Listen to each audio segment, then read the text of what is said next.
In this lecture, I'm creating chaos. I'm putting in a whole bunch of hazards. We're going to spend a little bit of time making sure that our projectiles are set up correctly, our droppers are set up right. I'm doing some nifty things with my spinners, and this is going to be my game that I will torment my friends and family with. So let's get started. Let's start by having a look at our projectiles and our trigger volume here. There's something else that we've discovered. You've probably found this as well. I should have fixed this earlier, but I was waiting until it became a pain. When I click on play, I'll click on my volume. When I run through my volume, all my things fly at me. If I move out of my volume, all good. They fly, they fly, they fly. When I run back into the volume, they're like, wait a minute, I can't access all these game objects because you've destroyed them. So here's a little challenge for you. So we'll go into our trigger projectile script. What can we add? A piece of code that we've already used, what can we add in here so that we don't get the problem that occurs when we run through our trigger volume once and then run through it again, we get this issue. What can we do? What can we add to that code in there? Checking if the other is player, then set all these to active. After you've done that, I'm afraid trigger volume, your purpose has been served, and destroy yourself. So destroy game object. And just a quick note, because you might have typed in game object with an uppercase G. Game object is the type. That's with a uppercase G. Game object with a lowercase g and uppercase O. So game object written like that is referring to the actual object itself, not the type. So that's how you write game object as a type. That's how you write game object as the object. So we'll save. Let's jump back to Unity. Just make sure that works. So it's all tidied up. Click on play. Go into my trigger volume. Out of my trigger volume. And the trigger volume's not there anymore. I can't run through it. And these projectiles still do what the projectiles were supposed to do, which is excellent.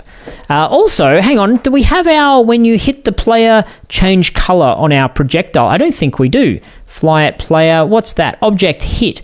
Object hit changes your color. Let's add that. And where would we add that? Here's another little test for you.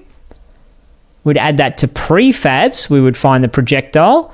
Down here, we click add component and we would add on the object hit.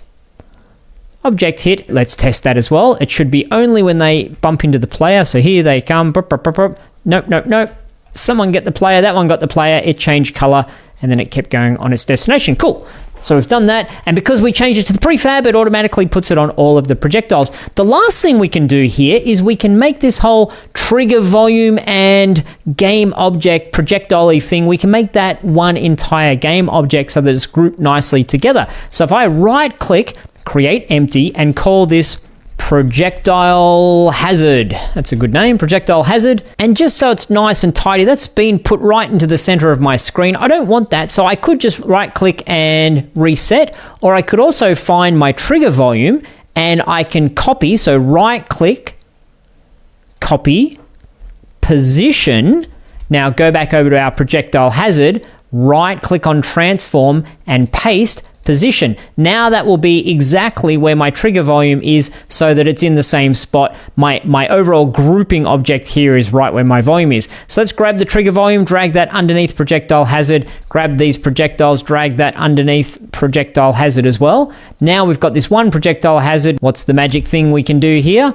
We can prefab this. We can prefab this whole structure of projectile hazard. So if we drag this whole projectile hazard down to our prefabs folder, boom, that whole thing becomes prefabbed. And this is one of the magic things that Unity did a few years back. You can have prefabs within prefabs. So our trigger volume is a prefab on itself. So you see here, we've got this trigger volume prefab. We've also got this projectile hazard prefab that contains a number of other instances of prefabs within it, which is so great to do. You can have nested prefabs. That's what we've just done. Nested prefabs, a prefab within a prefab. Now I could get there with this projectile hazard. I could delete it, and then if I drop it back into the world, projectile hazard, boop, it's in exactly the same spot doing exactly the same things.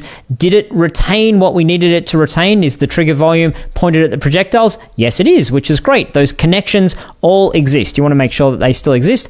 And then what we could do is we could put it in a different spot. So drag that all the way over here. Actually, I'll put it close by so I can easily go and trigger it. So if I go and trigger the first one, oh, you see, we have found ourselves an error, which is great. The prefabbed item didn't retain the information for the projectile of who the player is that it needs to fly at. So I'm going to highlight all of these new projectiles, click on the fly at player script, find the dodgy the player. Now that should all work. So there's a couple of things that were retained in our prefab and a couple of things that weren't retained in the prefab. So that's one thing we need to do. If I click on play now, just to check that my hazard number 1, oh, and we've broken it in the first one as well. So I needed to put that in all of them. Just click on all the projectiles and just make sure that we're flying at the player.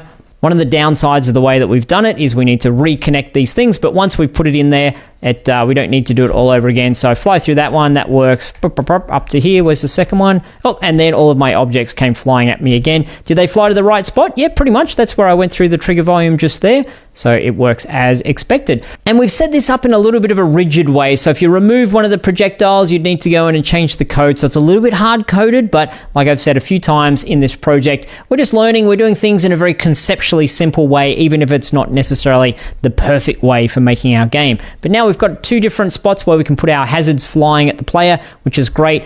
I'm going to take a moment now just to put in some spinning things and to put in some dropping things. The dropping things, my logic, the dropping object here, my logic is to say I'm going to have it drop on the spot that the player has just left. So if I look at where it's positioned right now, I'll put it up a little bit further, just there. You can see my shadow in my game scene. If I put it just there, how long has it got before it drops? Time to drop 2 seconds. That's going to be a bit quick because I don't think I'll be able to get up there with my player before it drops. Oh, I did. I think I did. No, I bumped into it. Or maybe the balls bumped into it. That's something we're going to have to keep our eye out that they're not bumping into each other, although it might be a little bit fun if they do.